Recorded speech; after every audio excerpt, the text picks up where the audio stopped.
Oi, o Censura está começando agora. Não basta consumir mais vegetais e verduras para você ficar super saudável. É preciso saber como é que esse alimento é produzido. Num momento de cobrança e luta pelo meio ambiente, o excesso de agrotóxicos é um risco, não só para a saúde do homem, como também para a natureza. Aliás, o Brasil é campeão mundial do uso de agrotóxicos. Nós vamos falar da agricultura orgânica, o contrário dos agrotóxicos, com o agrônomo Roberto Selig. Ele defende uma produção sem química, uma agricultura que tem um compromisso com a sustentabilidade, que, segundo ele, pode sim, um dia, ser adotado numa escala maior e, com isso, alcançar preços mais acessíveis. A agricultura sustentável é uma das ocupações do publicitário e jornalista José Luiz Tejon. Ele dirige o núcleo de agronegócio da Escola Superior de Propaganda e Marketing. É também o diretor vice-presidente do Conselho Científico para a Agricultura Sustentável. Uma carreira de sucesso que é marcada pela superação, que, aliás, é o assunto que traz o Tejon aqui hoje. Ele foi adotado por um casal de imigrantes no Brasil, não conheceu os pais biológicos, teve um acidente da infância bastante grave, teve o rosto queimado, passou por várias cirurgias, e ele conta o caminho para vencer essas dificuldades na vida, né, no livro O Código da Superação. Não é à toa que o prefácio do livro do Tejon é assinado pelo maestro João Carlos Martins, um dos maiores pianistas do mundo, um querido, considerado um dos grandes intérpretes de Bach. Teve que abandonar os palcos quando teve problemas nas mãos e não pôde mais tocar piano. Aí ele se transforma em maestro, é uma história conhecida e linda. E hoje ele trabalha com o sonho de levar a música clássica a jovens de comunidades carentes. Vamos conversar com o antropólogo Luiz Eduardo Soares, que demorou, mas veio aqui lançar o livro Tudo ou Nada. Esse é recentíssimo. Ele conta a história de um brasileiro que largou uma carreira milionária no mercado financeiro, se envolveu com o tráfico internacional de drogas. E essa história está no livro do Luiz Eduardo Soares. Nós vamos saber mais sobre a vida de um grande atleta, um jogador de futebol que o Rodrigo Santoro interpretou no cinema e que era maravilhoso, que se chama Heleno de Freitas. O escritor e jornalista Marcos Eduardo Neves fala da trajetória desse craque no livro Nunca Houve um Homem como Heleno. Vocês podem participar do programa pelo Twitter, pelo Facebook, pelo e-mail, enfim, quase batendo tambor já funciona. E a gente começa conversando no clima da Rio+20, né? Conversando com o Selig. Selig, que é um agrônomo e que tem um compromisso com o alimento saudável. Boa tarde. Boa tarde, não é? Leda, muito obrigado aqui, convite, fiquei Imagina, nós muito é que honrado. agradecemos. Somos defensores Eu já da vi, agricultura sustentável e odiamos agrotóxicos. Pois é. Eu sou aqui do Rio de Janeiro, né, e estava estudando economia lá para os 74, 75, né, e eu vi a coisa mal parada pelo estudo de economia, né, e saí, fui estudar agronomia como meio, que não tinha nenhuma ligação com a terra familiar, fui estudar agronomia como uma trilha para chegar assim, né. Então, depois fui morar num sítio em Teresópolis, né? Teresópolis, cidade ligada ao Rio de Janeiro, cidade que eu ainda faço parte, apesar de rarissimamente vir aqui, né? Mas é ligação afetiva, né? Com onde eu fui criado. Então, mandar alimento para o Rio de Janeiro, uma coisa assim que me pareceu uma boa missão, né? Aí fui morar em Teresópolis, fazer agricultura, e descobri que a agricultura era o pior impactante, né? O pior fator de impacto ambiental, né?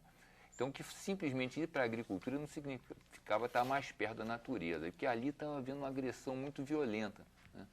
Então, eu fui fazendo uma agricultura assim, evitando o uso de agrotóxicos, até uma situação que eu me vi obrigado a fazer uma aplicação de agrotóxico pesada na minha roça.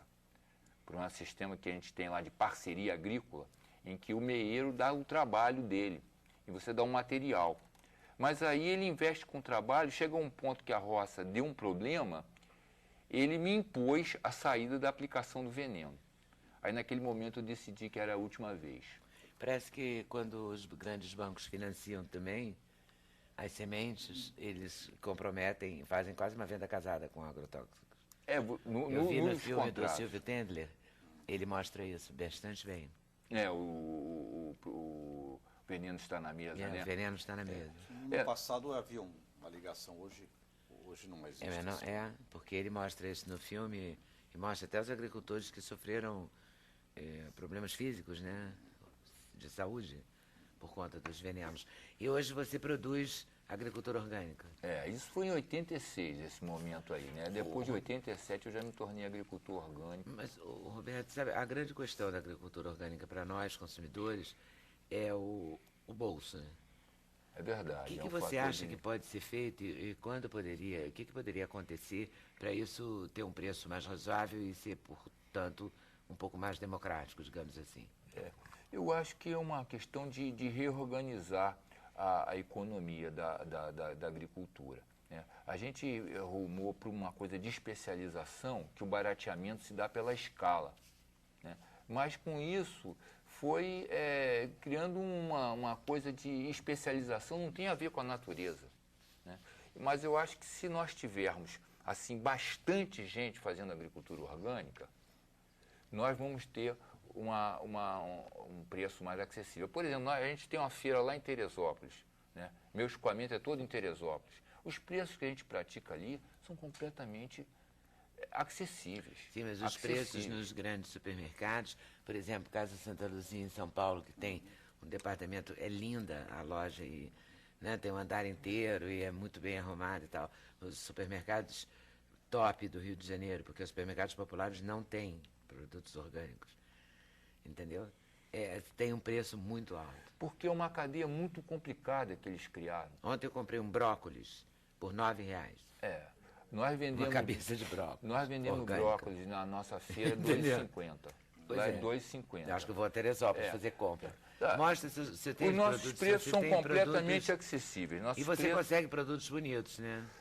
Porque às vezes eles são muito esmirradinhos, né? É tudo bonito. Isso aqui, cenoura, isso eu peguei numa rapa de feira ontem para trazer aqui. Cadê o tal do repolho que você falou que é o máximo? Não, eu não trouxe assim coisa para parecer assim, olha como o orgânico é graúdo. Mas um repolhinho bonito, né? Repolhinho bonito. Sem absolutamente nenhuma química. A gente produz anos a fio, produtos sem praga, sem problema nenhum. Isso vai do ritmo do trabalho, então é possível, do respeito. Só é preciso plantar mais, é isso? Comprometer mais pessoas com essa ter muito filosofia. Capricho, como o Roberto tem, porque exige muito capricho para fazer isso. E eu não sei, assim, em escala grande, quando a gente vai para culturas como soja, milho, grãos, em grande quantidade, em escalabilidade, o quanto é possível você ter uma agricultura orgânica em grande escala de 10, 15, 20, 30, 40 mil hectares. Né?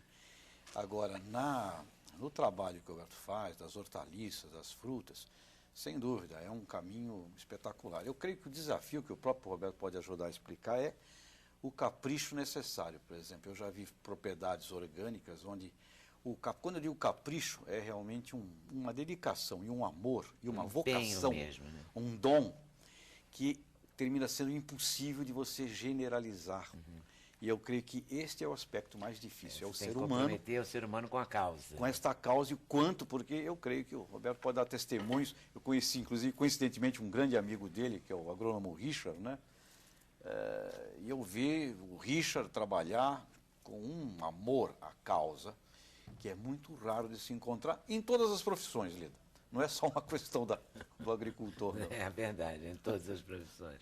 Qual é a batata que me falaram que você tem que é doce, que você trouxe até uma faca para provar que a gente pode comer crua? Tá contigo. Essa batata é o quê? Batata doce? Essa batata Iacom. É batata Iacom. Até ela pode ser orgânica. Isso é uma planta muito fácil de cultivar. É mesmo? Isso é uma planta de uma planta que demorou a chegar a uma planta dos Andes, mas muito fácil de cultivar. Mas que é incrível para a saúde, né? Ela é muito boa, ela é controle de pressão, ácido úrico, colesterol, diabetes, essas coisas, açúcar no sangue. E muito boa, assim, para, por exemplo, uma caminhada, porque ela é muito aquosa. Então, você para uma caminhada, por exemplo, você tem uma carência de água e de açúcar. Ela é docinha. Ela tem assim, uma próxima a uma pera. Não é tão gostosa quanto uma pera. Mas é prima irmã, né? Aí a gente faz muito suco verde, suco de clorofila com ela. E isso é uma planta rara. Isso aqui, planta muito rara. Pouca gente tem isso aqui. Né? Isso aqui é um feijão batata. Feijão batata? Feijão batata. Isso aqui é uma planta de feijão que dá esse tubérculo. E o que a Isso gente é uma faz? planta Faz da com origem. batata? Isso come cru também. Cru? Isso come cru também. Isso é uma planta que até quem me conseguiu essa planta, um flautista, Marcelo Bernardi. E a planta... E você tem quantas pessoas trabalhando na sua terra? As pessoas sou eu. Ah, é? Eu e minha família, eu não Você tenho planta, ninguém. plantando Eu e colhendo sou com a mão a plantador. pimenta e o sal, como a música. Eu sou o agricultor. Eu sou. Não tem... Saiu de lá para aparecer não sei aonde, não sei o quê, o matinho está crescendo lá. Então, é coisa assim. Esse feijão batata é espetacular. E como uma ironia, né, do destino, ou das coisas, o Brasil importa feijão preto, por exemplo, da China. Somos importadores de feijão preto chinês, que chega no Brasil. Gente, até o feijão. Feijão preto chinês. Vem da China e chega aqui mais barato do que o nosso. Hoje eu vi um outdoor. Coisas curiosas. Não é? Hoje eu vi um outdoor de uma empresa dessas de salgadinhos que dizia assim: a nossa batata é da Bélgica. Um outdoor enorme. Eu não estou acreditando nisso, entendeu? Eu parado engarrafado no sinal, olhei aquele negócio enorme. A batata é da Bélgica. Isso aqui é uma batata, né? Então nós agora estamos num trabalho, num esforço muito grande, uma batata brotada. Isso aí eu peguei na hora de sair de casa a batata brotada lá de umas batatas sementes minhas. Isso é batata que vai para o plantio, está na hora de ir para a terra. Né? Então nós estamos num momento agora que está muito importante produzir semente, porque nós não temos sementes orgânicas. Nós estamos numa dependência de material de semente, nós chegamos a um ponto agora. O Zé Luiz trabalhou na AgroSéries, né, diretamente com a questão da semente. Vai ver se meu discurso aqui, se eu estou errado. O que nós temos, por exemplo, você pega qualquer alface aí que você come aí na rua, né, a semente é americana. A semente é americana. Nós não temos produção de semente de alface. Né? Hoje, o Brasil hoje não tem produção de semente. Se a gente pegar as grandes culturas de grão, né, hoje está tudo transgênico. Semente não é brasileira. Né? Soja, o milho. Né? Então, a cenoura, semente estrangeira, semente toda química, né? Toda ela com química. Então, nós criamos uma dependência muito grande dos materiais. Em 2013, final de 2013, a Lei de Agricultura Orgânica do Brasil exige que as sementes passem a ser orgânicas, porque atualmente você pode produzir orgânico com semente convencional.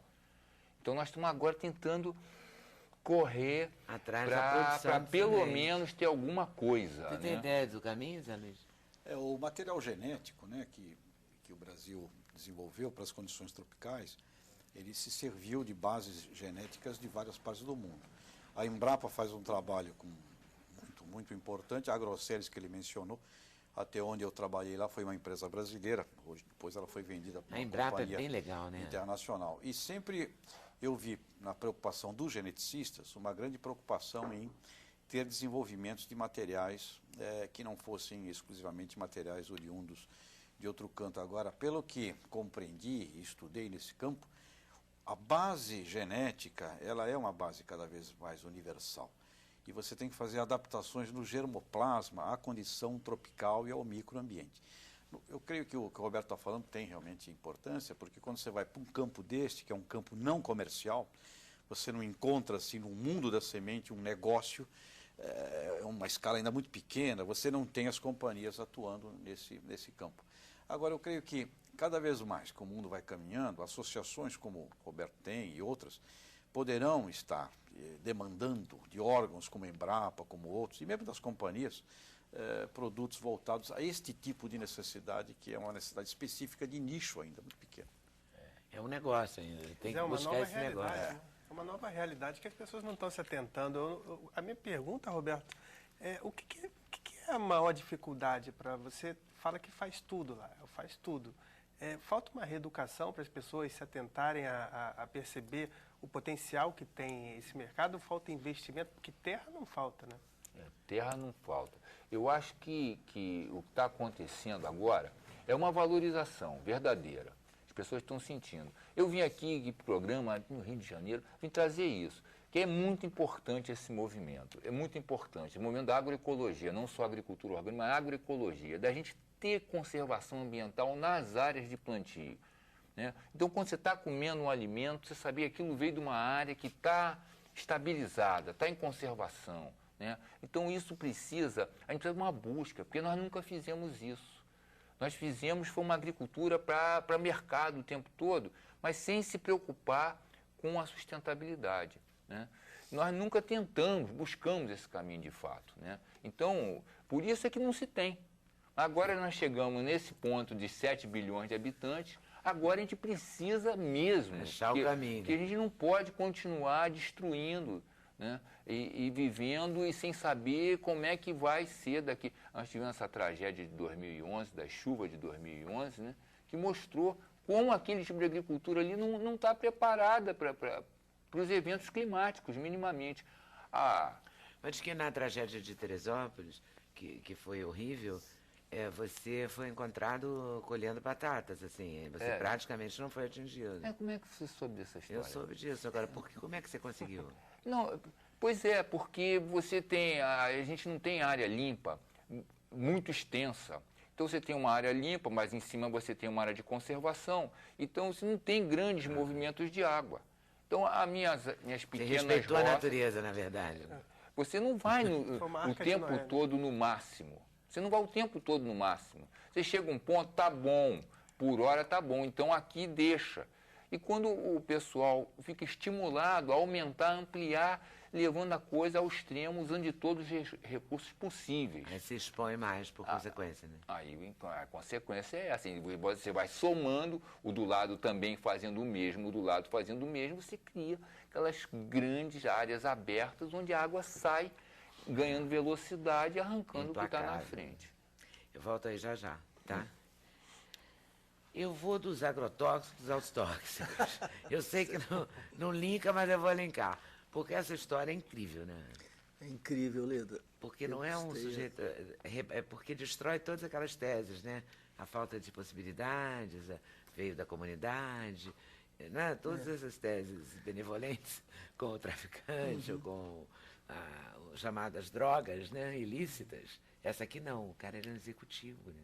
Pois é, uma pessoa tinha tudo, classe média alta, melhor educação, tomou leite carinho, afeto e acabou se perdendo ao longo da vida. Mas uma história também difícil, mas bonita, porque de alguma maneira também remete à superação. Nós estávamos conversando antes, claro que de uma maneira muito distinta, por outros caminhos, o destino é muito diverso, mas remete à superação. Porque essa pessoa que começou em berço esplêndido, depois resolveu deixar a fortuna que fez rapidamente em função da sua capacidade. O Brasil oferecia oportunidades porque era o boom do mercado financeiro nos anos 70, era aquele momento de emergência, né, de fazer $1 milhão. Fazer $1 milhão, etc. E muito jovem, ele fez fortuna, logo depois de ver um drama pessoal, uma frustração amorosa muito profunda, e resolveu deixar tudo e voltar ao sonho de adolescência com a sua bandeira paz e amor, a cultura hippie, cultivando a natureza, o respeito à paz, à solidariedade, se dedicando à contemplação, e foi ao mar. O sonho de adolescência era se tornar um velejador. Passou 10 anos velejando pelos oceanos e trocou, portanto, o sonho, né, da riqueza material por essa oportunidade de convívio libertário, digamos, com a natureza. No final dessas navegações, foi necessário financiar a sua extensão, então, aqui e ali, um pequeno contato com o universo das drogas. Isso foi se adensando, se complicando, até que oportunidades extraordinárias vieram a, digamos, seduzir e sensibilizar a sua ambição, e aquilo que ele tinha abandonado no início da sua trajetória aparece agora invertido, né, no mundo da ilegalidade, e se torna uma pessoa importante durante um período no tráfico internacional, associado ao tráfico internacional. Foi preso por associação ao tráfico de 2 toneladas de cocaína em Londres, condenado a 24 anos, fazia, de alguma forma, parte desse grupo que, vinculado ao cartel de Cali, conduzia drogas, particularmente cocaína, à Europa, em especial à Inglaterra. O seu julgamento foi o mais longo da história inglesa, em tribunal, 14 meses. Ele foi considerado o preso mais perigoso da Inglaterra durante vários anos, 4 anos. Ficou em penitenciária de segurança máxima sozinho, inclusive, durante esse período, até que os terroristas surgissem no palco do crime contemporâneo e viessem, então, acompanhá-lo. 16 terroristas vieram acompanhá-lo naquela penitenciária. E depois de cumpridas, eu acho que algumas etapas, aí 6 anos, 7 anos na Inglaterra, ele se transferiu para o Brasil, para Bangu, então, da penitenciária de segurança máxima, ascética e rigorosa da Inglaterra, para Bangu, com aquele outro mundo, etc. E, finalmente, cumpridos 12 anos, ele teve a pena extinta ano passado e voltou à vida, à sua família, etc. Está de novo integrado aí à sociedade. Voltou a velejar, voltou ao mercado financeiro, Não, nem o mercado aonde? financeiro, nem as velas, não tem mais condições, né, nesse momento da vida, mas o que ele passou a valorizar mais, e essa é a lição de superação, a proximidade com a família, a possibilidade de viver com a sua família e de se beneficiar do amor da família, que ele diz que sempre foi a âncora que impediu a loucura. Em algum momento ele bordejou o enlouquecimento, que é compreensível, dado o sofrimento envolvido nesse processo todo. Mas hoje ele está bem, recomeçando a vida, nos tornamos amigos depois de 6 anos de pesquisa, de trabalho juntos. Você encontrou como? Ele te procurou para fazer o livro? Essas coisas da vida, a gente não planeja, as pessoas às vezes pensam, você de novo fazendo um livro. A história é muito boa, né? Mas a história chegou Mas ali. a gente se associa a você a histórias mais tristes, assim, né? Aumentou a violência, diminuiu a violência, a essa não solução da envolve violência, ainda que indiretamente. Essa violência está intrínseca, né? Intrínseca, um amigo, Mas é uma primo, história de vida, né? Muito forte. Porque eu vi fotos do rapaz. É um rapaz bonito. muito bonito, era um rapaz muito rapaz bonito, bem colocado e bem posto, sim, né? sim, uma pessoa muito sensível. Ou seja, tudo que é humano nos diz respeito, né? E a qualquer um pode suceder uma situação desafiadora e o destino pode favorecer circunstâncias que nos levem ao fundo do poço. Ele teve forças para se reerguer. Eu cheguei a essa história por um primo, que é amigo, primo dele, que é meu amigo, um psicanalista de Recife, grande figura, que me falou dessa história. Disse, olha, meu primo quer te contar essa história, acho que estaria um belo livro importante para ele, para sua superação, e importante para a sociedade, porque isso também traz à tona lições e também bastidores que nós ainda não conhecíamos sobre o tráfico internacional. É uma história que a gente tem que muito discutir, né? Essa história das drogas, porque não é tão simples. Não, nada simples. Você viu que hoje ontem o Uruguai decidiu vender maconha, né? Vender. Eu achei mesma ótimo. Coisa que a cocaína, não. Não, mas eu achei ótimo. Eu sou favorável à legalização das drogas, aí é outra Também conversa. acho que seria muito mais razoável. Aliás, eu estava querendo fazer um programa um dia sobre as drogas. Claro que com gente contra também, porque senão não tem graça. Evidente. Mas há que se encarar isso, né, de frente, não acha? Claro, esse livro não... proibido está há anos. E não deu Nós certo. já vimos o que acontece, né? O álcool nos ajuda. O álcool é a pior das drogas. Né? O álcool é devastador. São 18 milhões de alcoólatras no Brasil. E o que nós temos para oferecer como alternativa? Alguma coisa muito mais sábia, madura. Não é polícia e prisão. Não é? São caminhos diversos de reconfiguração pessoal, informações, educação, formas de desenvolvimento da disciplina no consumo, formas muito mais inteligentes e muito mais eficazes. No cigarro também. Nós temos tido avanços. Enquanto a guerra às drogas levou a muitas mortes, conflitos armados, corrupção, criminalidade. E o consumo continua intocado ao longo de 20 anos. E ele vai aparecer com você ou não? Ele vai... Sim, nós temos aparecido sempre que possível em universidades, em espaços desse tipo para discutir, conversar. Um dia, quem sabe você o convida. Ele é uma pessoa adorável e muito generosa. A condição para que eu escrevesse esse livro foi, a despeito dos vínculos de afeto que nós criamos, que eu pudesse ser verdadeiro. Às vezes é duro. E ele diz, faz como você achar.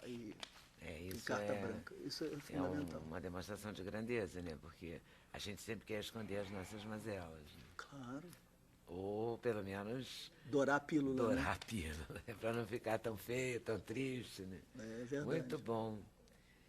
E ele tem quantos anos? Uns 40? 62, 60? não. Já? Ele foi preso em 99 e... Que vida, né? O cara foi do mercado financeiro, velejou não sei quantos anos. 10 anos ficou no mar. preso não sei tantos anos. Imagina o contraste, isso que quando eu conheci a história me deixou mais angustiado, imaginando o que seria isso. Uma pessoa que fica no oceano, com outras 3, ao longo de 10 anos. Como é que é ficar numa cela solitária? Da liberdade durante absoluta anos, para a prisão para restrita.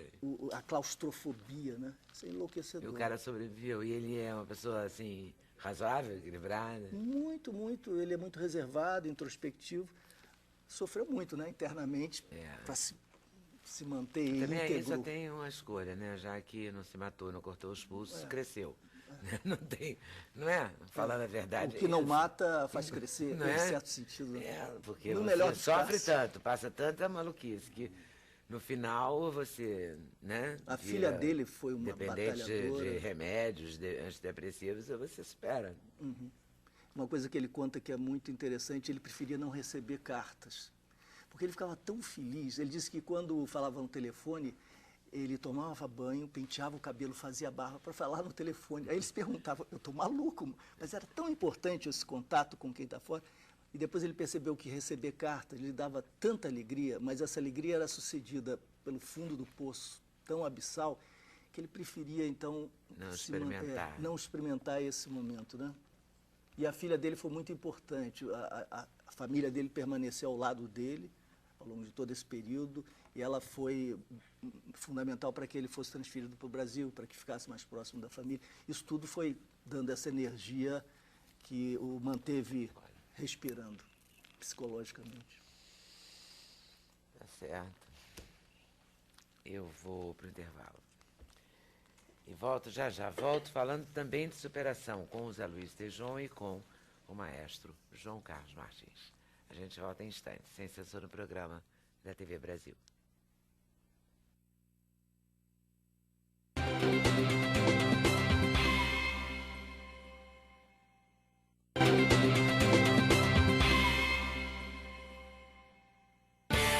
O endereço eletrônico do Sem Censura é www.tvbrasil.org.br/sem censura.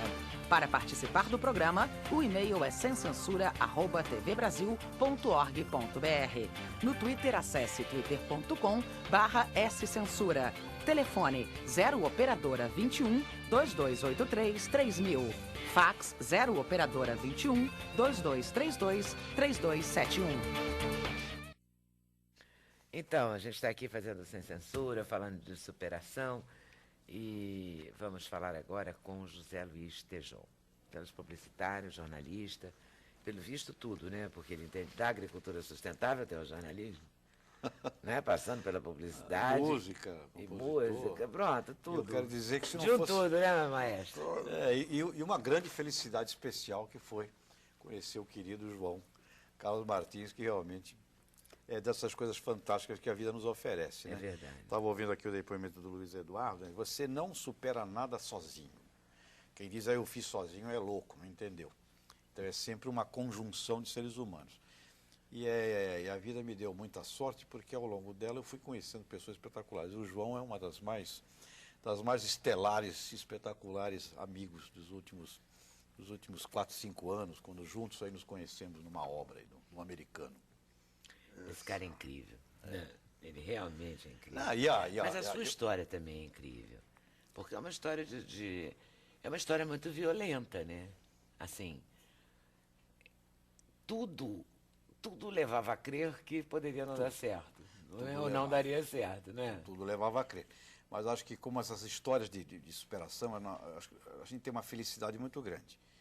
Porque ao passar pela vida, você vê muitas coisas espetaculares, né? Porque a vida te coloca em obstáculos, situações complicadas, como foi esse meu próprio exemplo. Porém, eu vou te pedir um instantinho para a gente, porque eu vou ter que chamar agora a repórter Eliane Benício. Eliane Benício está acompanhando a repercussão da crise política no Paraguai. Eliane.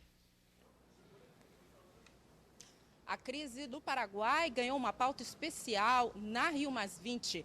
Agora há pouco, chefes de Estado e de governo da América Latina decidiram, em reunião, embarcar numa missão ainda esta noite para o Paraguai. O ministro das Relações Exteriores, Antônio Patriota, estará no grupo e avisou que o objetivo é manter a ordem democrática naquele país. A Câmara dos Deputados do Paraguai aprovou um processo de impeachment contra Lugo depois de um confronto violento entre camponeses e policiais na semana passada.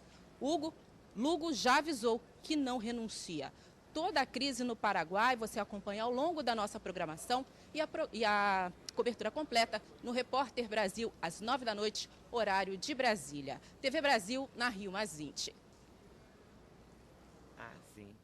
Então,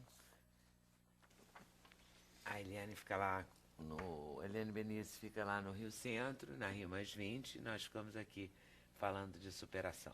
Você falou que conheceu pessoas espetaculares, que isso, no fundo, foi bom, é isso? Extraordinário. Eu não teria conseguido a vida que tive se não tivesse tido estes problemas, que são problemas, entre aspas, que quando a gente passa o tempo e você consegue, ou seja, você não morreu, digamos assim, a experiência é fascinante.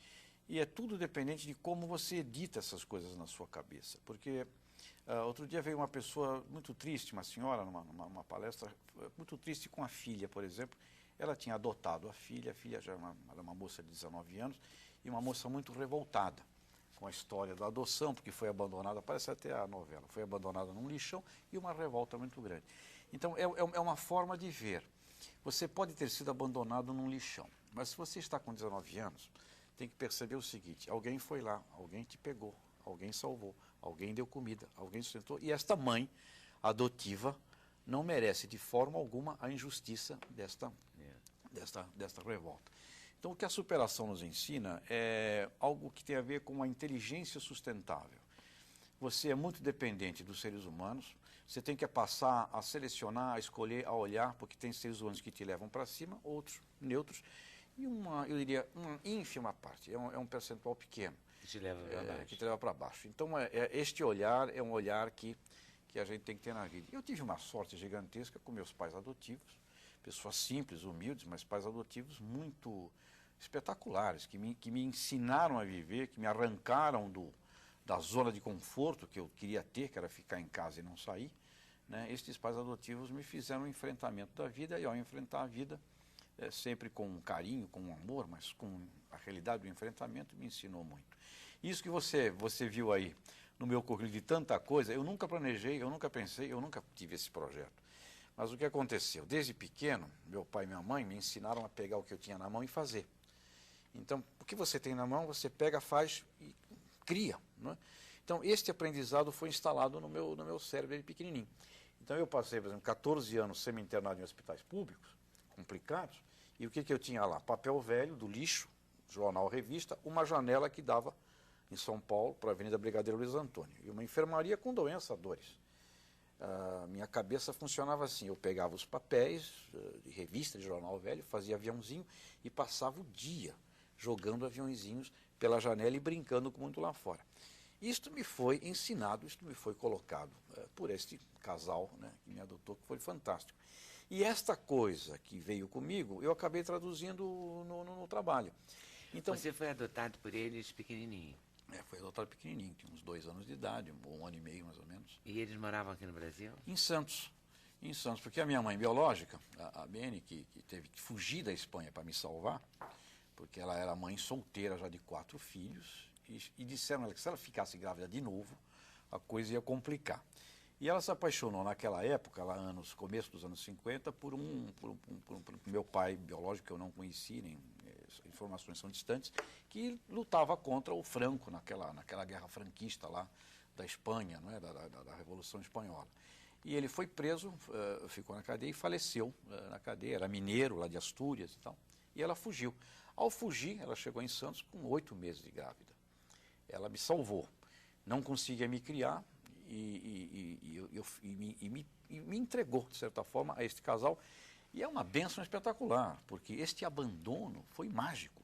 Ela me abandonou, mas ao me abandonar, ela me deu umas pessoas simplesmente espetaculares. Se tivesse que escolher alguém, né, por algum processo tecnológico, ela escolheu os 2 seres humanos fantástico. Depois ela faleceu em seguida, não a conheci. E você este foi criado casal- por eles. E o seu acidente foi um acidente com o que você se Foi um queimou? acidente caseiro. Minha mãe adotiva fazia uma mistura de cera com gasolina, que era típico antigamente, para passar no assoalho e aumentar o rendimento da cera. E nesse trabalho, um dia, inflamou a lata, ia pegar fogo na casa, ela arremessou a lata para o quintal. E eu vinha correndo, vi aquele barulho, eu vinha correndo do quintal para casa, para a cozinha, e a lata atingiu o meu rosto.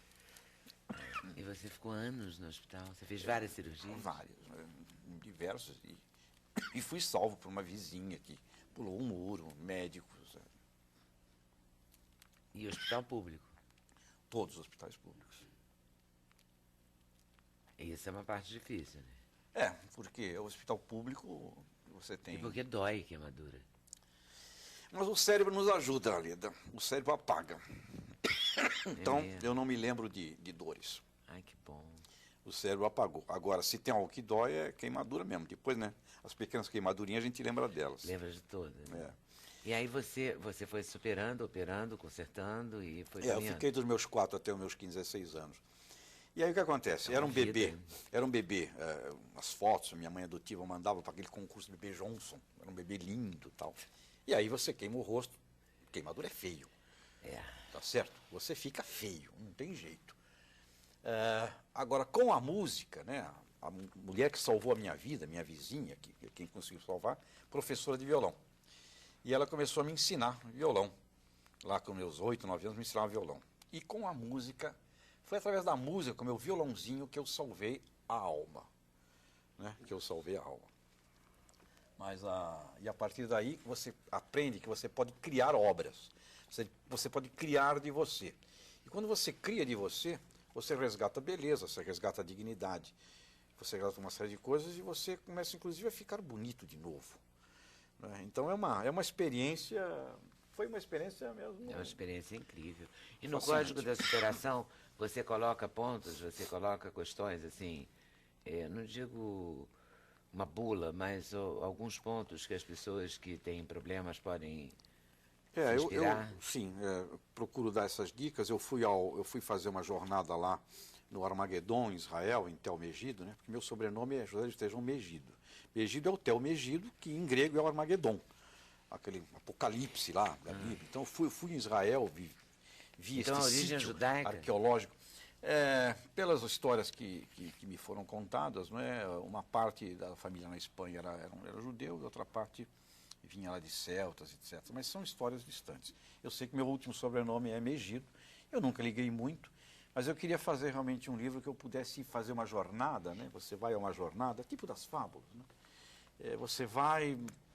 pensa e retorna. E lá no Armagedon, são 10 mil anos de história ali, o lugar foi destruído e reconstruído 25 vezes, havia as batalhas antigamente, de fato.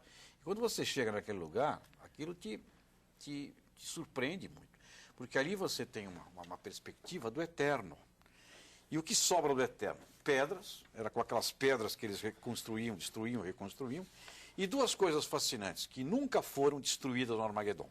E tem a ver aqui com a conversa dos alimentos.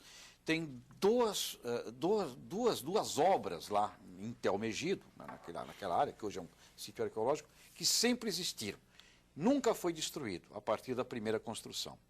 É o silo, um silo gigantesco onde se guardavam os alimentos, e uma mina d'água subterrânea que abastecia de água aquele sítio que era uma fortaleza antigamente.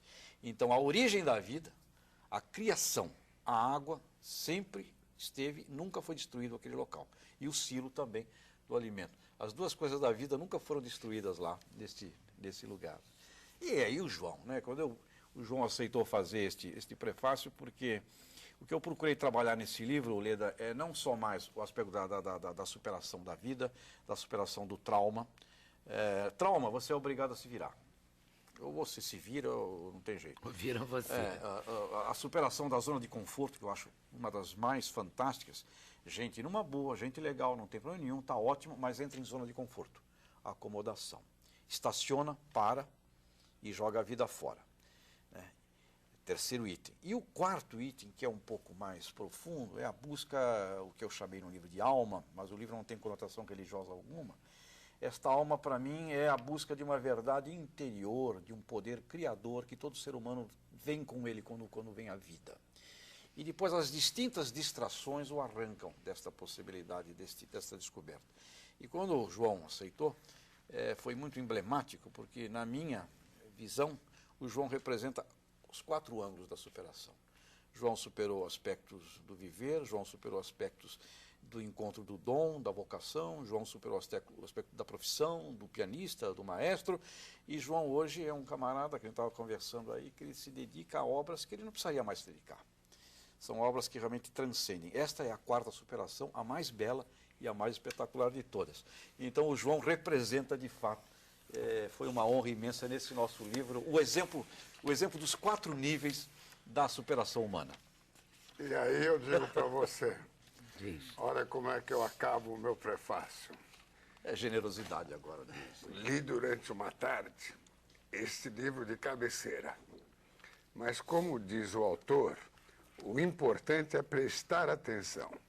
Assim sendo, não vejo a hora de reler para prestar atenção de novo em cada frase de um texto que permite a este velho maestro dizer com humildade: José Luiz Tejon Megito, você é o meu herói. Nossa, É muito generoso, é generosidade. Maestro, e você é o nosso, carinho. porque a gente tem um carinho especialíssimo por ele. Sem né? dúvida, sem dúvida. Porque a gente acompanha essa... Eu vi no Fantástico o Dr. Paulo Niemeyer, filho. Isso. É difícil chamar o Dr. Paulo, né? O Paulinho Niemeyer operando esse maestro. Ele que é um brilhante cirurgião, genial, e tem a simplicidade dos gênios. Isso, é a humildade e simplicidade. Né? Tem a humildade e simplicidade dos gênios, é um prazer conversar com ele, como é um prazer conversar com esse maestro, né? Sem dúvida. Eu digo para você, Que você ouvia tudo, porque ele fiquei precisava de você acordado, lúcido, né? fiquei acordado, experiência uma boa parte da... forte E quando também, eu abri né? a mão, a operação não foi para abrir a mão. A operação foi porque eu já estava regendo e esse braço cada vez voltando mais para trás. Eu precisava esticar o braço. E aí ele esticou meu braço na hora, mas aí ele falou, abra a mão. Na hora que eu abri a mão, ele falou, tenta fazer isso, porque há 10 anos que eu não abri esses 3 dedos. Você abriu na hora, aquela hora? Na hora, durante a operação. Ele falou, abra a mão, eu fiz isso. Aí ele falou, agora tenta fazer isso. Eu Tenta tentei. dedilhar.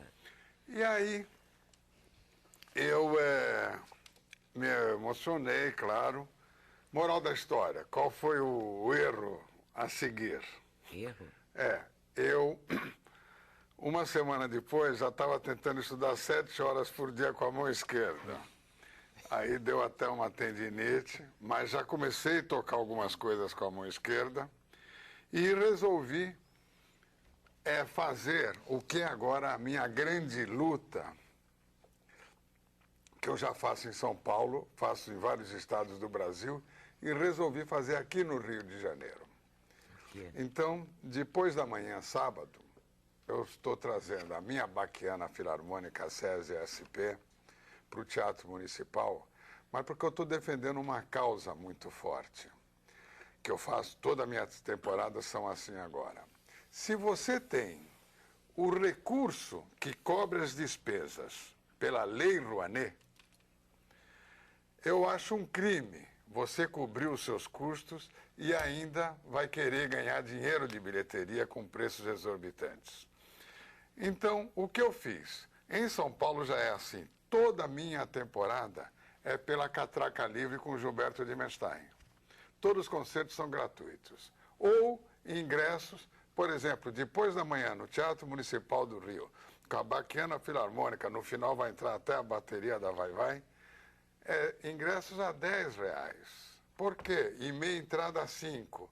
Porque é a única forma de você respeitar a oportunidade que o governo lhe dá disse, o dinheiro é dinheiro do contribuinte, o Alain Rouanet. Então eu faço os meus concertos ou gratuitos ou com... Mas moral da história, no ano passado atingimos 350 mil pessoas. E eu faço o primeiro concerto nessas bases no Teatro Municipal do Rio agora sábado. E já no ano que vem a temporada nossa no Rio vai ser Catraca Livre. Olha. Que eu acho que é a única forma de democratizar a música clássica. E desta forma... Eu acho genial, porque as pessoas dizem que o povo não gosta de boa música, mas quando o maestro Isaac Karabchevsky fazia aqueles concertos na Quinta da Boa Vista... Isso, maravilhosos. Né? Como é que chamava? O Projeto Aquários. Isso. O Projeto Aquários, todo mundo ia, enchia. Então, que é assim? Como assim o povo não gosta? Eu claro fiz, que o povo gosta, eu fiz, porque é bom. O Isaac fez... Se não gosta, vai aprender a gostar, porque é bom. Vai ouvir. Eu estava vendo tem que ter aqui... a chance. Eu estava vendo aqui com os 5, nós 5 aqui, com todos eu tenho uma ligação indireta. Com o Luiz, conta essa história, e eu acho que eu contei aqui, nas minhas idas à FEBEM, à Fundação Casa, quando chegou, era uma quinta-feira, e eu cheguei na quinta-feira, o pai chegou com o filho e falou, olha, meu filho teve a liberdade, segunda-feira ele pediu para ficar preso mais 3 dias para falar obrigado. E esses mesmos jovens deixaram no Natal em casa uma carta escrita, tio maestro, a música venceu o crime. É a minha ligação da sua história. Com o Tejon nem se fala que é o livro. Com o Marcos, a única ligação é por tabela, mais ou menos, porque foi aqui, eu vim até num programa com ele aqui, com você, o Rodrigo Santoro queria, era uma das possibilidades de fazer o meu filme, a representar a minha vida dos 20 aos 58 anos. Mas que o Bruno Barreto vai dirigir. Mas com a agenda dele, Estados Unidos, estava entre ele e o Marcelo Serrado. E por causa da agenda do Rodrigo e pelo Marcelo Serrado tocar piano, é o Marcelo que vai fazer o meu filme. Dos 20 aos 58 anos. Vai ter um filme. É, o Bruno Barreto. O nome do filme é ou João ou o Maestro. E o filme começa a rodar em dezembro, vai ser lançado dia 21 de setembro do ano que vem em Nova York, uma semana depois no Brasil. E a minha ligação aqui com o Roberto é que o meu filho americano, ele foi presidente do Slow Food. Que delícia. Isso. E agora ele é presidente do Heritage Food nos Estados Unidos, que só trata de uma agricultura orgânica nos Estados Unidos. E a minha ligação com você é que eu te amo. Eu também amo esse mestre. E toda vez que ele vem aqui é tão bom, é tão prazeroso, né? Tão emocionante. Mas só para terminar minha participação, muita gente diz que ainda eu toco piano só para não ficar com a pecha de maestro, porque os maestros são todos vaidosos, arrogantes, prepotentes. E eu conto a história de um maestro que estava num Boeing, e o Boeing caiu no deserto do Saara. E todo mundo morreu, menos o maestro. E aí o maestro, meio-dia, temperatura 55 graus, o maestro fala, meu Deus, eu estou sozinho aqui, já regi tantas missas, por favor, um milagre, umas gotas na minha mão de água. E Deus atendeu, pingou umas gotas d'água na mão do maestro. O maestro falou, muito obrigado, meu Deus. E consertou o cabelo, muito bom.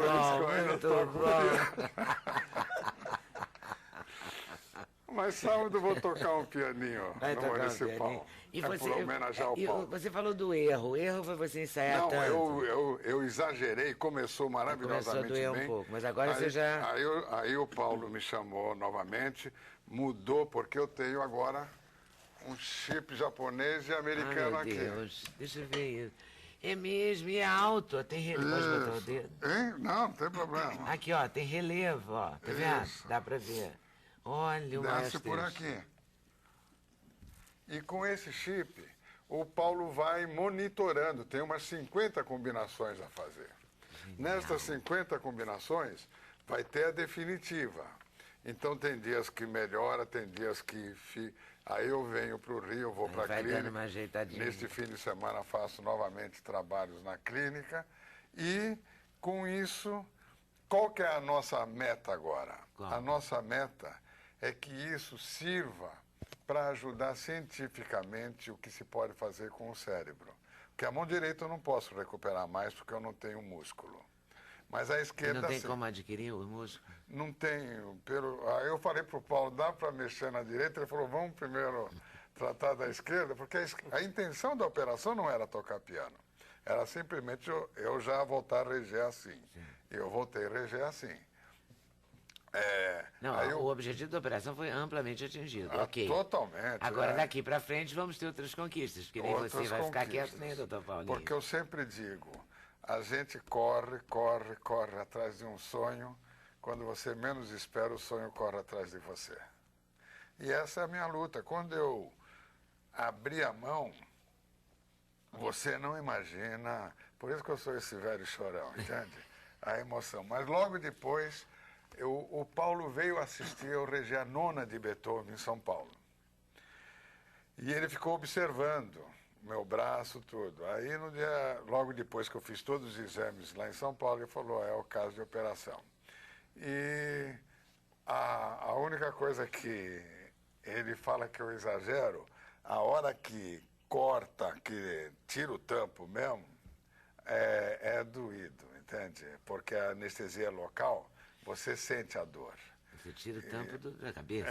E aí ele fica mexendo. E durante a operação, a equipe toda ficou emocionada quando eu consegui abrir a mão, porque agora eu já posso ficar com a mão assim parada, que eu não podia ficar, a mão sempre assim. Então ela fica parada assim. Agora, é um longo caminho para tocar profissionalmente. Profissionalmente, eu preciso ter resistência, porque a minha digitação, eu conseguia fazer cerca de 21 notas por segundo numa escala. E agora eu quero voltar a esse tipo de nível, entende? Mas já tá bonitinha já. Já está melhorando. Você está olhando ali no monitor, está vendo que já está melhorando. Eu olhei agora 21 toques por segundo, imagina. E aí, então, e nesse sábado eu repito o concerto que eu fiz no Lincoln Center de Nova York, aonde você, procurando talentos pelo Brasil, hoje nós temos 2.200 crianças. O menino que vai tocar Vivaldi tem 12 anos de idade. Ui. O que vai cantar Vila Lobos foi criado por um boia fria e uma faxineira.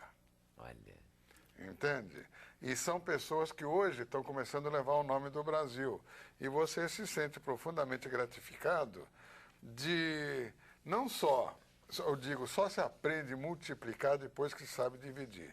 Então, quando eu recomecei minha vida aos 64 anos na regência, eu falei, não, agora eu tenho que, de uma forma, agradecer por ter a oportunidade de continuar fazendo música.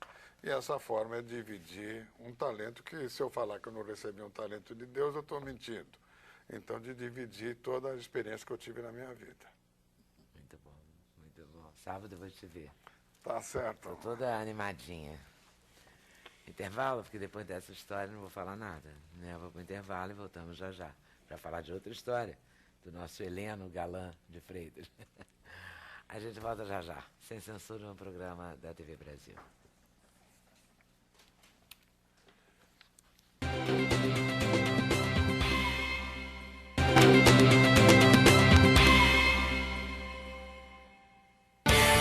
O endereço eletrônico do Sem Censura é www.tvbrasil.org.br/sem censura.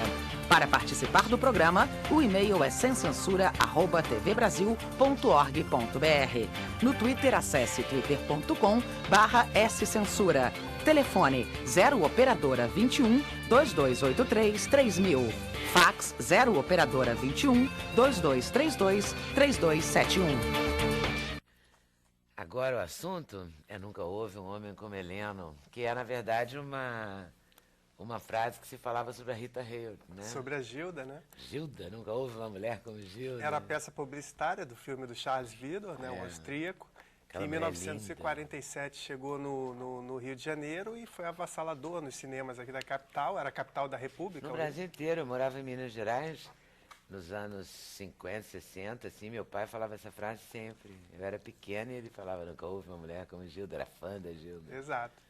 E No pelo Brasil Heleno ter os inteiro. atributos da Rita Hayworth, ou seja, da Gilda, ser um homem bonito, elegante, temperamental e milionário, as torcidas rivais, principalmente a do Fluminense, né, começaram a chamá-lo de Gilda, Gilda, Gilda. E como ele era uma personalidade atormentada, um jogador irascível, temperamental, certa vez nas sociais das Laranjeiras, ele dentro de campo, ele vira para a torcida e completamente transtornado com aquele coro ensurdecedor, ele vira para as sociais, só meninas de família, né? Todo mundo usava chapéus elegantes, e ele baixa o calção mostrando a genitália, ou seja, numa cena que seria hoje um escândalo para o mundo inteiro. Imagine em 1947 o escândalo que foi, né? Heleno de Freitas.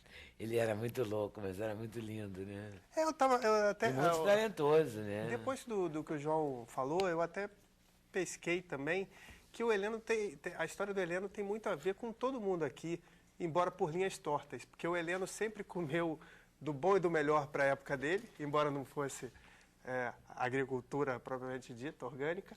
Ele jogava por música, como o João. Ele teve uma tragédia pessoal, mas ele não teve a oportunidade de superação. E, por fim, ele, assim como o personagem do Tudo ou Nada, ele era um rapaz fora do seu meio, porque ele era de boa família, de classe média alta. Ele era formado, inclusive, né? Se formou em Direito, que era estudou uma no São coisa Bento. raríssima. Até hoje não tem um jogador de... Teve o Alfonsinho, né, cara? Exatamente. Depois o Sócrates, teve o que formou Sócrates, o Tostão é médico. Mas a questão maior mas é que não o é Heleno... agora, isso é... Exato, né? nos anos 40. Tem essa foto... Isso aqui é de 1946. Isso. Formou-se em bacharel em Ciências Jurídicas pela Nacional de Niterói. Chamado de doutor, inclusive na Argentina e na Colômbia, Heleno, entretanto, jamais exerceu a advocacia. Casava bem, casava com mulheres bonitas. Nossa, ele era elegantíssimo, né? Os ternos dele eram feitos olha essa foto. De sobretudo. Essa foto ele chegando em Buenos Aires, cachecol, né, de sobretudo. Olha isso. A mulher dele era filha de diplomata também, uma menina que estudou na Romênia, era uma princesa para casar com o príncipe. O Heleno, que era letrado, articulado, lia literatura inglesa, ouvia as orquestras, as big bands, ouvia Billie Holiday, enfim, Ela casou vestida de Dior. De Dior. No casamento, que a recepção foi no Country Club, o fechadíssimo Country Club, e o Heleno se casou lá, né? Com o Clube dos Cafajestes inteiro como padrinhos, né? Máriozinho de Oliveira, Hermelino Matarazzo, filho do Conde, enfim, Tem uma foto aqui, ó, do Clube dos Cafajestes, que é muito boa. Carlos Peixoto, o Edu, o comandante Edu, aquele que morreu num desastre da Panera e teve a música do Paulo Soledad, Zum Zum Tá Faltando Um. Máriozinho de Oliveira, Sérgio Porto. Enfim, olha que elencão, hein? Ele andava com a High Society da época. E a gente está falando de um jogador de futebol, né? Exatamente. Quando não ganhava o que ganha hoje, quando não tinha o prestígio que tem hoje. Né? Frequentava o Copacabana Palace. Mas só ele, não tinha mais nenhum outro jogador. Até hoje em dia, se você pensar que os jogadores de futebol ganham fortunas, milhões de euros, nenhum frequenta o Copacabana Palace. Claro. E o Heleno era habitué. Ele era outro naipe mesmo. Ele era assim, outro naipe, sentido. ele era um cara que... Agora era bonito, hein? Francamente, era bonito. E passou por a vida pregou uma peça nele, que ele contrai sífilis, né? E depois ele se vicia em lança-perfume, por fim acaba se viciando em éter. E esse coquetel explosivo atingiu o seu pior estágio, atingiu o cérebro dele, e ele morreu definhando com 38 quilos, aos 39 anos. 39 anos, 304 jogos como profissional e 249 gols. Exatamente. No manicômio em Barbacena, os últimos 5 anos da vida dele. Ele era mineiro de São João Nepomuceno, uma cidade do interior mineiro. Veio para o Rio, era a capital da República. Veio morar em Copacabana, Belle Époque de Copacabana. frequentava o cassino da Urca, frequentava o cassino do Copacabana Palace, que na época tinha um cassino, o Cassino Atlântico também. Não eram qualquer, como diria Alcione. Não. Não eram qualquer. Tanto não era, Leda, porque quando ele joga Agora, há 2 anos na Colômbia, um repórter iniciante que ficou completamente seduzido por ele, e o chamava de Doutor de Freitas nas reportagens, era Gabriel Garcia Marques. Jura? Então, isso é uma... eu não sabia. Tem Chique, 5 hein? textos do Tá Gabriel podendo, Garcia né, Marques. maestro? Ele podia. Tem 5 textos do Gabriel Garcia Marques. Aqui? Isso, que ele inclusive coloca num dos livros dele, Textos do Caribe, sobre a personalidade sedutora e dramática de Doutor de Freitas, como ele o chamava. Ah, ele viu nele o personagem também. Era um grande personagem. O Heleno era um grande personagem que, segundo Nelson Rodrigues, teve um caso com Evita Peron. Eu fui para Buenos Aires para investigar isso e não achei nada que falasse que era verdade, nem nada que desmentisse. Não, mas é possível. Porque ele frequentava a grande roda portenha. Mas é possível, né, que ele tenha tido um caso. E ele Bonito chega em Buenos Aires era. rivalizando com Carlos Gardel. Na Avenida Corrientes tinham pôsteres enormes de Heleno de Freitas. E todas as lojas davam sobretudo para ele usar, porque era um grande retorno midiático. O Heleno está usando as suas roupas. E ele só usava casimira inglesa, ele não gostava de roupa pouca, de produção nacional. Ele não gostava de era nada um grande pouco, personagem. gostava do bom e do melhor. Exatamente. Olha aqui, mas tinha charme, olha ele.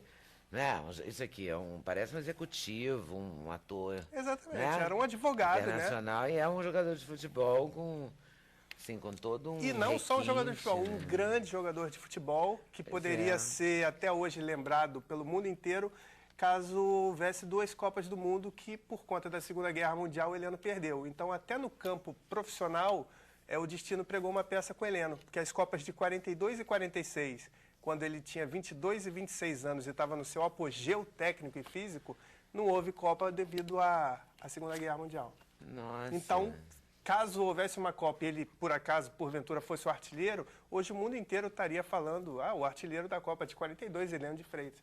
E nisso ele não teve a chance também de ter sorte na vida. É triste, né, a vida dele, assim.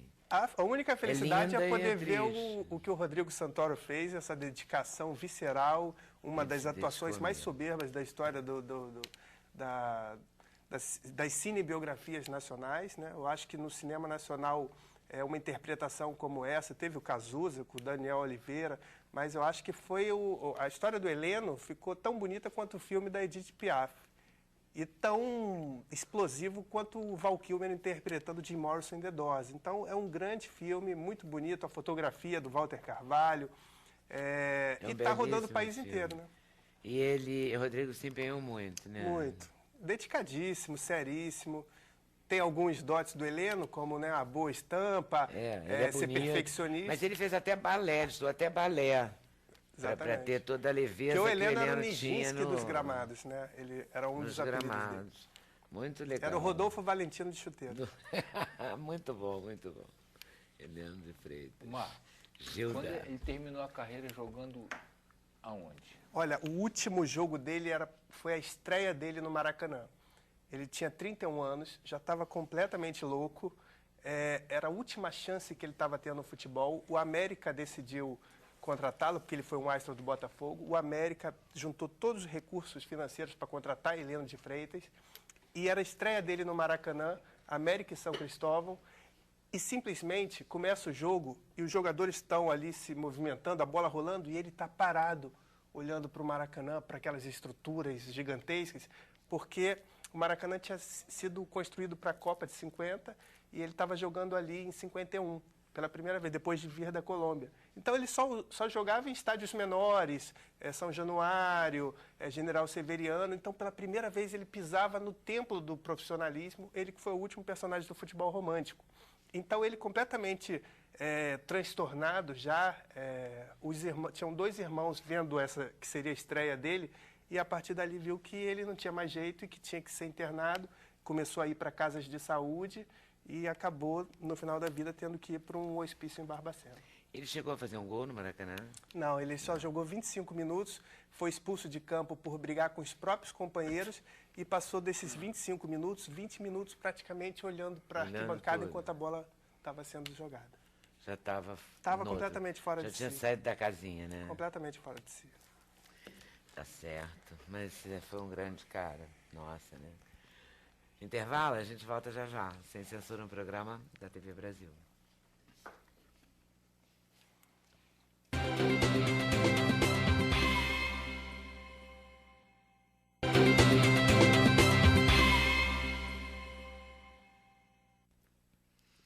Então a gente hoje falou de superação, a gente falou de agricultura orgânica, a gente falou de vitórias e de histórias. Não é? Não é, maestro? Olha, não se fala noutra coisa aqui. O maestro rouba a cena, mas o maestro rouba a cena mesmo, né? A gente tem que se render. Ó. Quase sem, estou de olho quase sem piscar para ver o maestro. Como? A Kátia Regina diz pelo Twitter que está de olho quase sem piscar. Para ver você o tempo todo, não perder nadinha. O Alexandre Porto plantou muito feijão batata, então é possível plantar o feijão batata? Bacana. E você vai mostrar pra gente como é que faz o feijão batata? Faz como batata ou como feijão? Não, o feijão batata se come cru. Ah, cru? Só se come cru. Só se come cru? Então você já conhecia, Tejo? Não. Não? Pode comer assim, por exemplo, uma bananinha amassada assim, botar uns pedaços dentro. Pode fazer num suco verde, um suco de clorofila também, que é gostoso. Pode botar assim num creme de abacate, por exemplo, uns pedacinhos, fica crocante assim, fica gostoso. É esse tipo de uso que a gente faz. Você é fera mesmo. Que e isso? você chega no frango também orgânico, no ovo, como é que se dá isso? Eu sou vegetariano, eu particularmente sou vegetariano, mas tinha até trazido no meio das coisas aqui, a gente tem parceiro nosso, associado, eu sou da associação. Associação como é que chama? O nome da Associação Agroecológica de Teresópolis. Agroecológica? Associação Agroecológica de Teresópolis.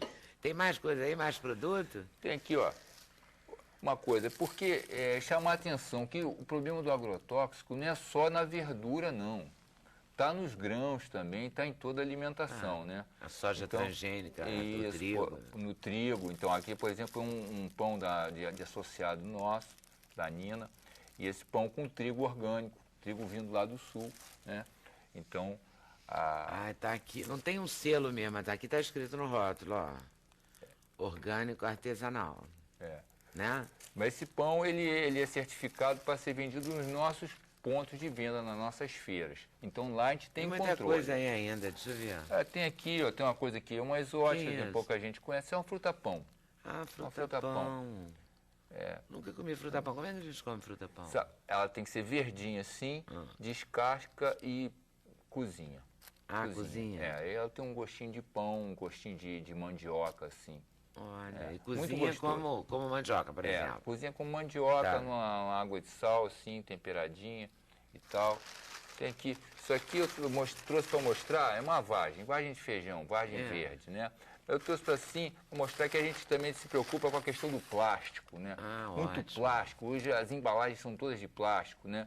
E o plástico tem um problema ecológico básico, né? Para reciclar, né? O custo energético do plástico é muito alto. Ele tem um risco de passar substâncias não desejáveis para o alimento. Então a gente evita bastante o plástico. Tem aqui uma coisa bem comum. Eu tenho até um texto sobre isso, sobre sacola plástica, porque proíbe a sacola plástica, mas todo o resto que você compra vem no plástico. Tudo o mais, né? Isso aí é o quê? Mandioca? Isso é mandioca. Isso é mandioca. Eu chamo a atenção, né? A mandioca foi muito afastada da nossa alimentação, né? Hoje a mandioca não tem a respeito que ela merece. O respeito que ela merece, né? A gente trocou muito pelo pão, né? Pelo Em Juiz de Fora tem o Chico Gerais, que está vendendo para São Paulo, a Casa Santa Luzia, ficou encantada, diz que a degustação dele lá foi um sucesso. Ele está trabalhando com a mandioca em tudo, até lasanha de mandioca, pizza de mandioca. Está investindo nessa área do sem glúten a favor da mandioca. A mandioca tem que ser resgatada. Ela tem que ser resgatada e produzida organicamente, né? A mandioca é uma planta muito rústica, mas se você não fizer um trato da terra, ela vai acabar apresentando problema, como tudo. Se você vai esgotando o solo, esgotando, e não fazendo a rotação, o pousio na terra, o descanso, ela vai chegar... Você descansa, você planta uma safra e descansa uma safra, é isso? A mandioca a gente pode plantar 2 safras, aí faz uma rotação, bota outra cultura diferente, uma cultura talvez que você coloque algum material, ou uma adubação verde, aí depende do estado da terra, né? As condições. Tem que, como os médicos dizem para a gente escutar o corpo para viver mais e melhor, tem que escutar a terra para viver mais e melhor. Por isso que a gente né? aposta muito na... uma hora planta outra coisa, tem que ter... Não é assim, né? Por isso que a gente aposta muito na agricultura familiar, né? Que é com gente no campo. A gente acredita num modelo que tenha bastante gente trabalhando na terra, porque a pessoa vivendo, andando no seu espaço, reconhece as condições. Agora, quando você planta grandes áreas, tudo mecanizado, sem ninguém, sem usar a sensibilidade humana na coisa, quando você chega no problema, aí não resta outra coisa senão entrar com alguma ação que acaba sendo prejudicial ao conjunto, tóxica. Tá certo. É isso aí. Maestro, temos os parabéns aqui da Fernanda de Lençóis Paulistas, onde acontecem várias apresentações de teatro e música gratuitamente na Casa de Cultura. Ela está dizendo que estão construindo o próprio teatro lá, que teve boa parte patrocinado pela Lei Rouanet, e ela dá parabéns por não cobrar a entrada nos espetáculos patrocinados. Faz a mesma coisa aí, Lençóis Paulistas, né? Ela está se propondo também a fazer. Que história de avião é essa, que você teve um ataque de tosse? Que um monte de gente dos mais variados lugares do Brasil está me mandando. Eu estava tomando um avião de Salvador, à meia-noite, para São Paulo, e o avião lotado, eu sentei na primeira fileira, só tinha uma cadeira livre no meio, na primeira fileira, eu no corredor, uma senhora, eu adoro a Argentina, porque eu devo muito à Argentina no começo da minha carreira, mas uma senhora argentina sentou na janela. E eu tive um acesso de tosse. E ela começou a falar, como me molesta isto, como me molesta. E aí a comissária que estava na frente, ela olhava para mim, como que disse, você não vai responder? Aí eu levantei para hace 15 dias aí tenido que estou com tuberculose. Você falou isso pra ela? Que estava com tuberculose. Aí a mulher surtou. Ela ficou louca. Eu passei a comissária estava esperando na frente, eu passei por ela, falei que estou com tuberculose. Aí a mulher veio gritando, ela falou, conexão. A comissária adorou que estava aqui com a mulher. Adorou a história. Ah, maestro querido. Então agora vamos te ver mais no Rio. Isso, depois da manhã. E no ano que vem aí eu faço uma temporada Catraca Livre no Teatro Municipal. Catraca Livre, muito bom isso. O Gilberto Dimenstein, você conhece? Conheço. Né? E é bom que também isso vai contaminar. Claro. Né? Isso vai expandir, vai plantar e vai dar igual o chuchu da cerca, não tem uma coisa assim? Sim. Que chuchu dá muito? Vai contaminar as pessoas com a catraca livre, que é uma contaminação do bem. Exatamente. Não é? Exatamente. Essa nós queremos, né? Dos agrotóxicos não, mas a catraca livre nós queremos. Super desejável. Não é? Roberto, grande homem de Teresópolis, está aqui o Cândido Neto também reforçando isso. Você sabe que a sua palestra, contou a história do avião, sua palestra em Piracicaba foi um sucesso. O Fábio e a Elizabeth de Carvalho disseram que se tornaram seus fãs. Foi muito emocionante. Assistir a apresentação, foram atendidos gentilmente pelo maestro. O maestro é chiquérrimo. Ele entendeu tudo sobre essa chiqueria do Heleno, né? Ele é chique também. Ele é chique também. Vou combinar aqui publicamente com o Luiz Eduardo Soares, porque ele é difícil, sabe, esse rapaz? É difícil de vir aqui. Então agora eu vou pegar ele pela mão, sabe? As gotas de chuva eu não posso nem levar. Você pula essa parte, tá? Não peça gotas. O seu cabelo já está arrumado. Se você cair no deserto, sempre, você já está pronto. Esse risco eu não corro. Esse risco você não corre. Mas corre risco de se comprometer comigo, claro, com de vir prazer. aqui pra gente... Eu queria fazer um programa falando de drogas. Sério, sabe assim? Uhum. Sério, sem chatear, como dizia um editor meu, cibalista. Durante anos ele falava isso quando a gente era jovem, assim, começando em televisão. Ele dizia, só tem uma coisa proibida aqui, chatear o telespectador. Então a gente não quer chatear o telespectador, mas a gente quer fazer um debate sério. tá? Eu Claro, conto com contigo e com o nosso, como é que ele chama? Ronald Soares. Ronald. O rapaz, Ronald Soares. Isso, que é o biografado no O livro. biografado? Isso. Muito bem, Ronald, você e outros especialistas do livro. Mostrou? Mostrou. Tejon, foi uma honra também. E uma bela história. Honra minha, Eu obrigado. espero que também ajude as pessoas, né? Sim, muitos podem. Né? Que mostre que. Porque tem aquela história popular que fala que faça do seu limão a limonada, tem a história do copo d'água, que para uns está cheio, para outros está meio cheio, para outros está meio vazio, né? Então tudo é o olhar, né? Tudo é o olhar e a possibilidade é espetacular. Pode ter certeza disso. Você ficou orgulhoso, ficou feliz com o resultado, Luiz Eduardo? Eu gosto muito, mas eu acho que a gente sente, depois de tantos anos dedicados a elaborar alguma coisa, a gente sente como se fosse um filho, né? E a gente nem tem distância para julgar com frieza, com objetividade, né? A gente fica encantado por conta desse envolvimento de tanto tempo. Mas eu acho que o resultado talvez esteja à altura da trajetória, da riqueza do tema. Espero que esteja, depende agora da avaliação de cada leitor, de cada leitora, né? Deixou de ser meu o livro, a história deixou de ser do Ronald, agora é de todos. E caminha aí por tudo. E Heleno de Freitas aqui. Você é editora Zahar nas melhores casas do ramo. Em todas as Não é? livrarias, no país inteiro. Agora, dia 17, estou indo para Brasília. A gente já lançou Goiânia, São Paulo, Juiz de Fora, várias cidades do interior, capitais. Então, eu acho que é uma história que estava perdida no tempo e está sendo resgatada aí através de exposições, do filme com Rodrigo Santoro, do livro. Acho que a história é muito bonita, é uma história que serve de exemplo até para muitos jogadores de hoje em dia, né? Que se perdem por meio de drogas e de uma vida de muitas E se facilidades. perde também por conta da quantidade de dinheiro, né? É. Que nessa época do Heleno nem era tão assim, né? Não, não era. Não era. É, a coisa não é simples, não. Você acha possível a gente plantar assim no vaso, um coentro aqui, um manjericão ali, e manter uma coisa, pelo menos alguma coisa em casa? Muito bom, muito bom. A jardineira numa janela. Numa varanda, numa né? varanda. Eu acho, poxa, acho uma ótima coisa para as pessoas Mas fazerem. esses vasinhos que a gente compra no mercado, será que são orgânicos? Não são orgânicos. Se a gente pegar aquele que nasceu ali, transplantar e ficar cuidando, ele se torna orgânico. se torna? Ele se torna. Né? Dentro da certificação isso não seria permitido, mas para o uso da pessoa, pessoal. o fato é que depois de uma boa água, uma adubação orgânica ali, deixando ali, a planta vai...